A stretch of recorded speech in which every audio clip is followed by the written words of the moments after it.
I want to start with something personal. For years, get felt beneath me. Too simple. Like if I used it, I was admitting I hadn't really learned. So I wrote receive, become, obtain. Even to close friends, and people would look at me strangely. Where does that feeling come from? Is it just me? It wasn't just you. You were taught that formal means correct, and get didn't look formal. There's a real reason for that, a historical one. And when I found it, I thought about every learner I'd ever taught who did the same thing. Which was? Reaching for the more impressive-sounding word. Received instead of got. Comprehended instead of got. Became instead of got. I wrote, received your message to my closest friends for years. And the worst part? I knew it sounded strange. I'd reread it and think, this is too formal. And then I'd send it anyway, because at least it was correct. How did that go? A friend called me once to ask if everything was okay. She said my messages had started sounding like a parking ticket. Right, because get is not an educated word. It never tried to be. It came into English with the Vikings. Not the ones from films, not the helmets. The ones who actually stayed. They settled in the north of England, built farms, raised families, went to markets. Ordinary people. And in their language, there was this word, geta. Geta. And geta meant only one thing. Picture a market, early morning. A woman needs bread. She doesn't think about it. She just reaches across the stall. Hand closes around a loaf of bread, and she's already walking away. That whole moment, the need, the reach, the having, one word, handout. Thing arrives, hand closes. That's it. No elegance, no ceremony. She doesn't acquire bread. She gets bread. Just life. You know what gets me about that? The word I was ashamed of. The one I kept replacing with receive and obtain. It started in a market, with people who needed bread, not people who wanted to sound educated. Yes, get didn't come from privilege. It came from need. That's its whole childhood. Simple, physical, working class. Literally working class. And that matters because... Because get has jobs. Yeah. Yes, that. It doesn't have meanings the way a dictionary word has meanings. It has jobs. And it's always had them. So, how did it become the word I was ashamed of? 1066. The Normans invade. French becomes the language of power. And almost overnight, English splits in two. Upstairs, the court, the church, the law, they get receive, obtain, acquire, comprehend, become. Long, smooth, educated sounding. The kind of words people use when they want you to know they've been to school. And get? It goes downstairs. And I mean that almost literally. There are two Englishes now. Upstairs English, written, formal. Downstairs English, spoken, fast, honest, alive. And get is completely downstairs, in the kitchen, in the argument between neighbors, in the mouth of a mother calling her kids in from the cold. Get inside. Get here. Get your coat. Nobody writes it down. Nobody teaches it. It just lives. It just lives. And that's the difference. The upstairs words existed in writing. Get existed in mouths. And the language experts hated it for that. There were educated men at the time writing about language, and one of them called get barbarous. That actual word. Barbarous, meaning uncivilized, beneath proper English. Barbarous. The most used verb in the English language. Barbarous. By everyone just kept saying get. Nobody listened.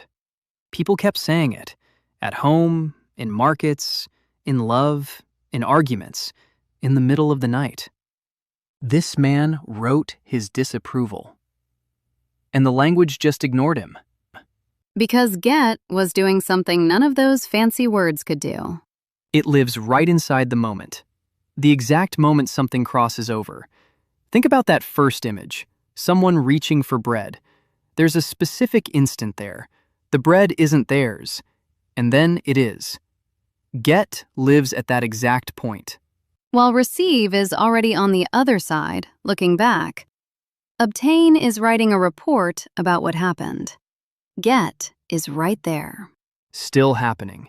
I got a message from my manager this week. 2 words. Good questions. And I remember the feeling of reading it. It landed. It arrived and stayed. I got it, not received it.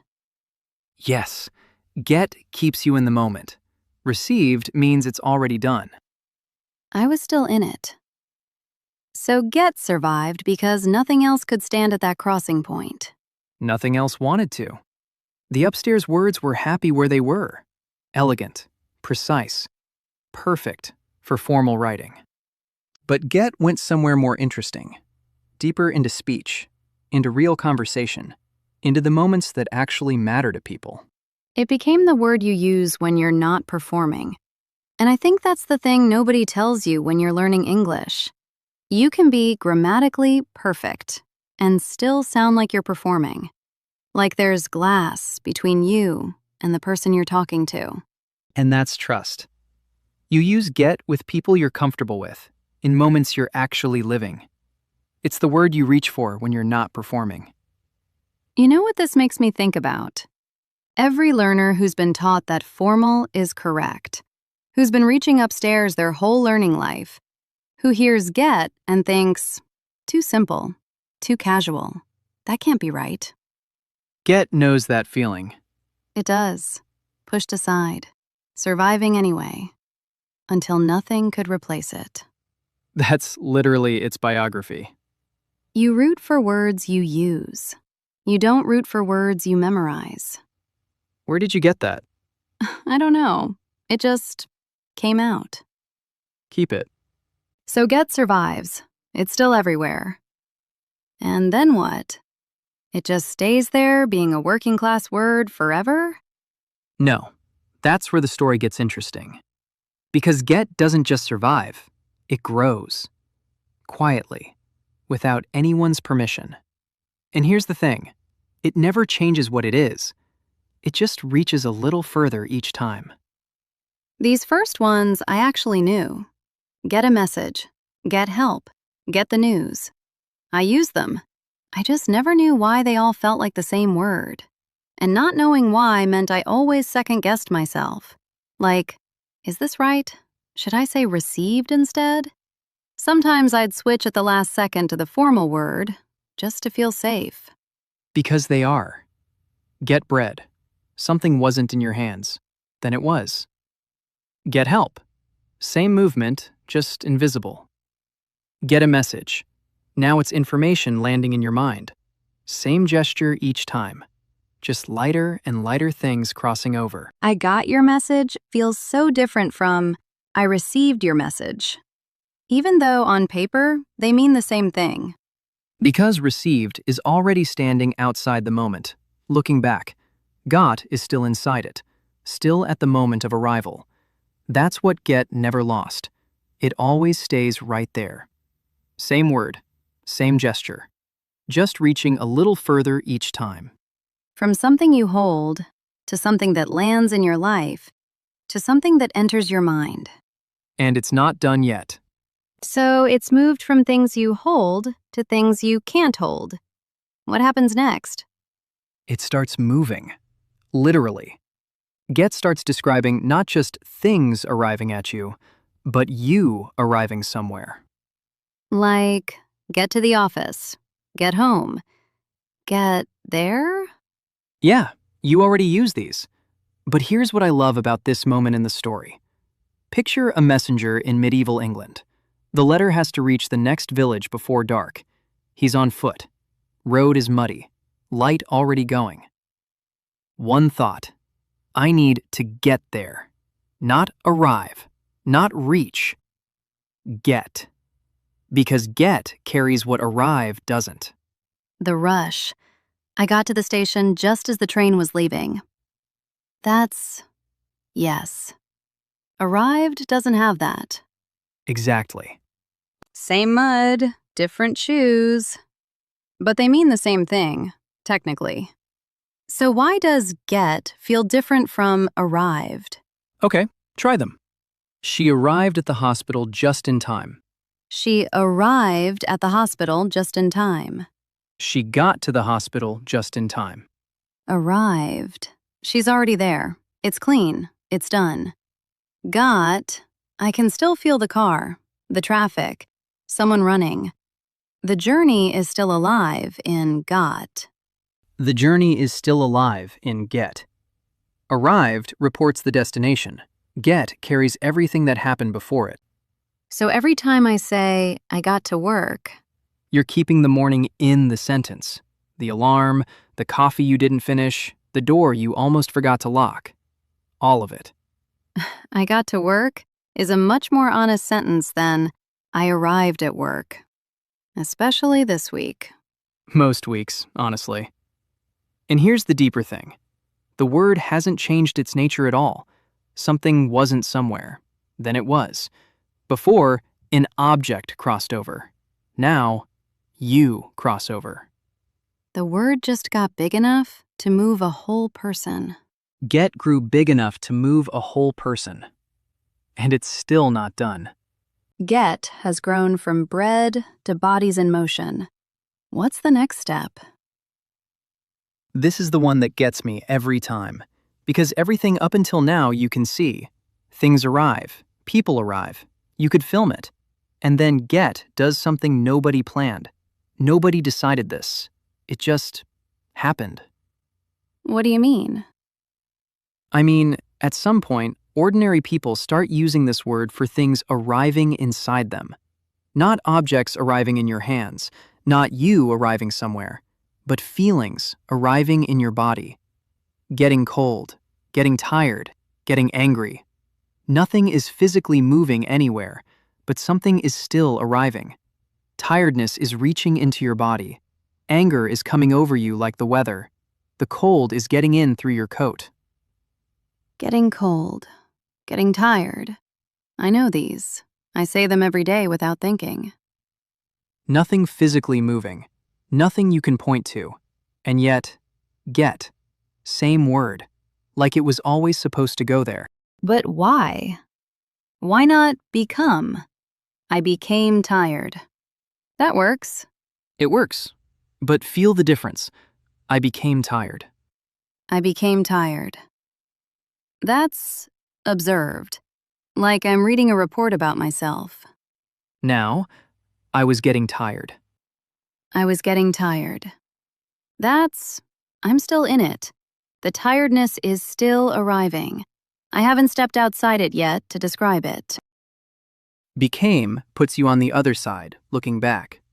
Getting keeps you inside it while it's happening. The bread wasn't in your hands. Then it was. The tiredness wasn't in your body. Then it was. Get just went deeper, into feelings, into things you can't see. Nobody decided this. Nobody. English speakers just felt the word fit. And they were right, because it is the same movement. The cold arrives in your body the same way the bread arrives in your hands. Just, you can't see it. You can only feel it. I use this one without thinking. Getting frustrated. Getting tired. Getting used to something. And I never noticed I was describing something arriving in me. I thought I was just talking about a state. But here's the strange thing. I use get in speech without hesitating. And then I write an email and type became instead. Because getting still felt too casual to put in writing. You were talking about a state, arriving, which is completely different. Getting frustrated, you're still inside it, still arriving at frustrated. I am frustrated, you're already there. Getting, there's still movement in it. So when someone says it's getting dark outside, You're watching it happen. Right now, the sky is still changing. It's getting dark means you're inside the moment of change.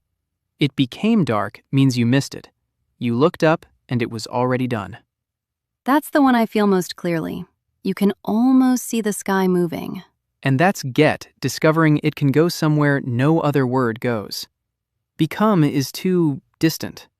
Go is too vague.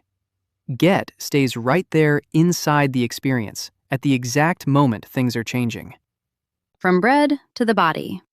Same character, just deeper in. So it's crossed into the body. Feelings arriving. States changing. What's left? The mind. And this is the one that gets me every time. Because everything before this you can at least point to. Objects, places, feelings in your body. But then get goes somewhere you absolutely cannot point to. Pictures this. Someone explains something. Let's say... A math equation. Yeah, it's complicated. So they try twice. 3 times. And you're just nodding, even though you haven't got it yet. And then something shifts. The shape of it appears. And you think, oh, I get it. Because something just crossed from their mind into yours. Something that wasn't there before is there now. And the word just followed it there. Same word, same gesture. Just reaching for something you can't see at all. I spent years saying yes when I didn't get it. A manager would explain something. Look at me. Do you get it? And I'd say yes, every time, even when I was completely lost. Why? Because the phrase, I don't get it, felt like a confession. Like, I'm still on the wrong side of this, and I should be ashamed of that. So I'd go home and figure it out alone. Come back the next day with a question I could have asked in 30 seconds. Do you get it and do you understand are not the same question. Do you understand is almost clinical, a test, while do you get it is asking whether the thing actually landed. There's care in it. The person asking isn't checking your performance. They're checking whether what they sent actually arrived. So all those times my manager asked, do you get it? She wasn't testing me.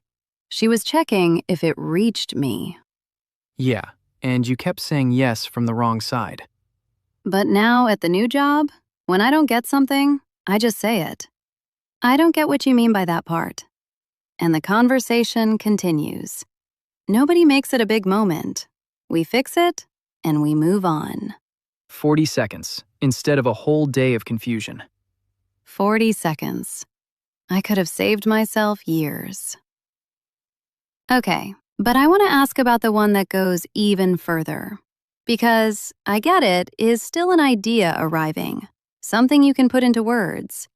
She gets me is different, though. Yeah, it is. So I have a friend, Anna. We've been very close since I came to the USA.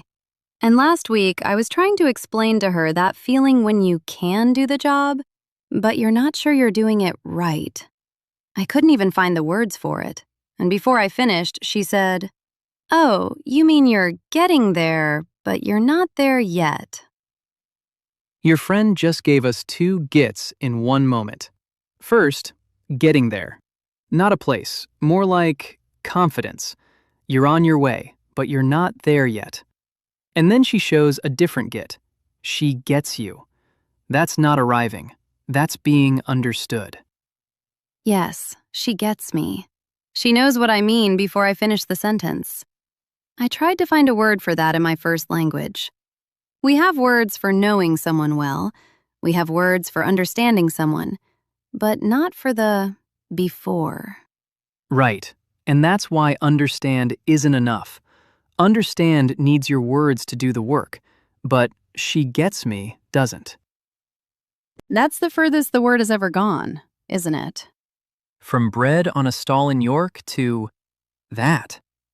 Being known by someone before you finished speaking. Same word. Same word. But with each step, the thing got lighter and lighter. Something you hold. I got a phone. Something you can't hold. I got a message. Information. I got the news. Understanding. I got it. And then, a person. The lightest thing of all. I get you. Someone reaching all the way into who you are and being already there. Same gesture. The whole way. Something wasn't there. Then it was. Get just kept going, further and further in, until it arrived at the most personal thing there is. Being truly known. And it only took 1,000 years. Give or take. Okay, one more. And this one took me the longest to find. Everything we've talked about, get is always on the receiving end. Something comes to you, or you go somewhere. But there's a get that's completely different. I heard it when I started working. Can you get it fixed before Thursday? In which situation get it fixed was said? My manager said that to me about a campaign that had gone wrong.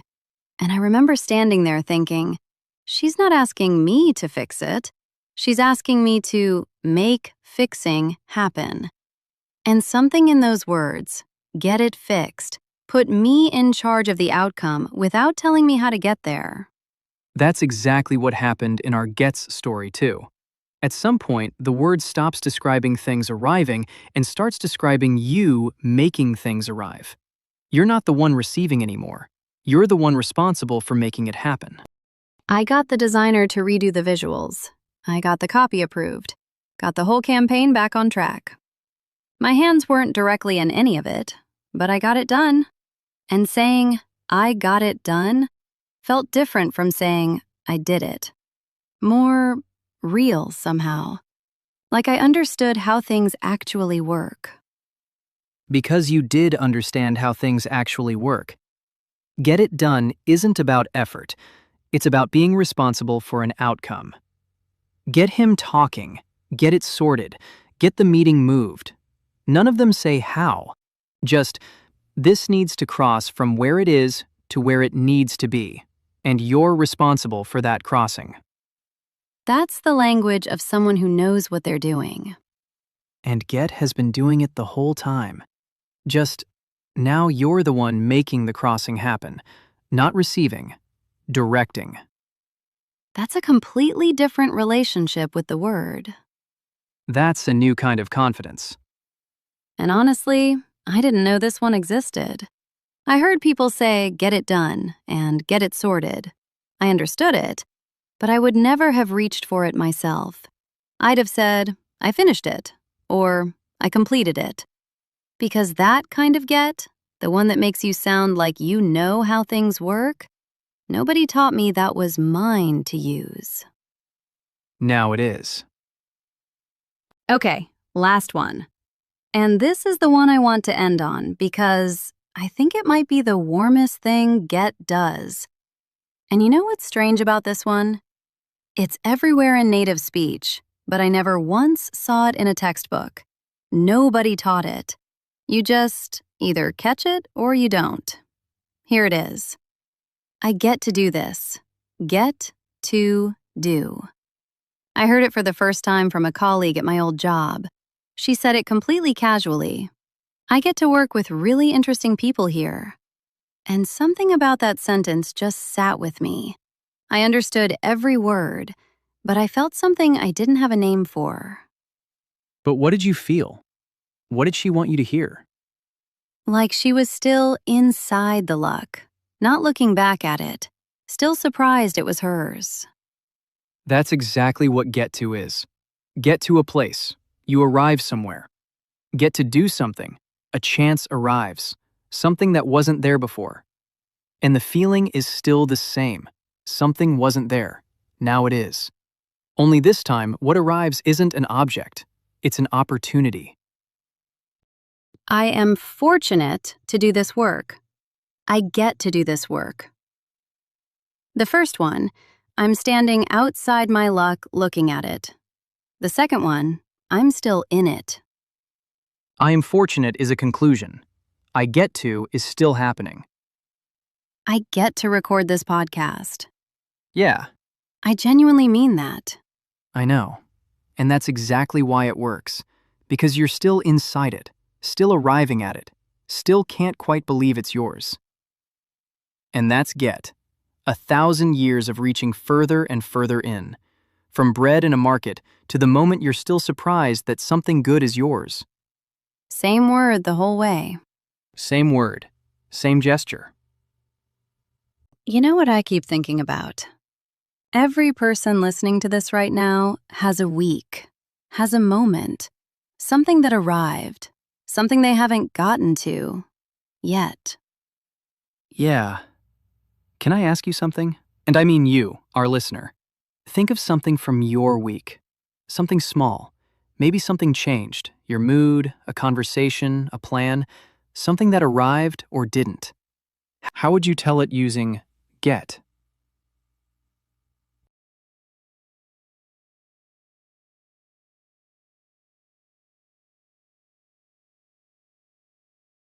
That sentence you just built? That's yours. Not ours. Yours. That's the word now. I want to add something about our today's hero. I've been thinking about it the whole conversation. Please. We started in a market in York, year 900. A woman needs bread. She reaches. She has it. Something wasn't there. Then it was. And then we walked. From bread, to help, to news, to understanding, to making things happen, to the moment someone knows you before you finished speaking. Every step, same word, same gesture, just going a little deeper each time. From your hands to your heart. From your hands to your heart. In 1,000 years, without ever losing what it was. That's not a word. That's a character. And I keep thinking about the people who called it barbarous, who spent centuries trying to convince people to reach upstairs instead. And ordinary people just kept saying it. In kitchens, in arguments, in quiet conversations, in the middle of the night. Because nothing else described what was actually happening to them the way get did. Nothing else stayed inside the moment, right there at the crossing point, while something was still arriving. The laziest word in English. Turned out to be the most honest one. You know what I want to say to anyone listening? You've been second-guessing this word, avoiding it, replacing it with something that sounded more correct. And the whole time, you already had the instinct. Get felt right because it was right. You just needed someone to show you why. And now you have been.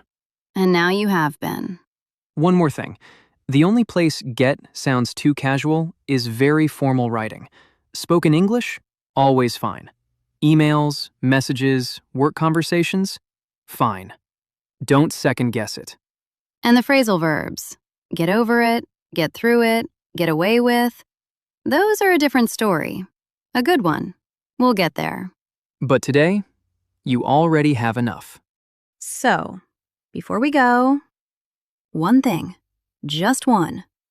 For the next day, whenever you reach for receive, or become, or understand, or arrive, pause, ask yourself, could I say get here instead?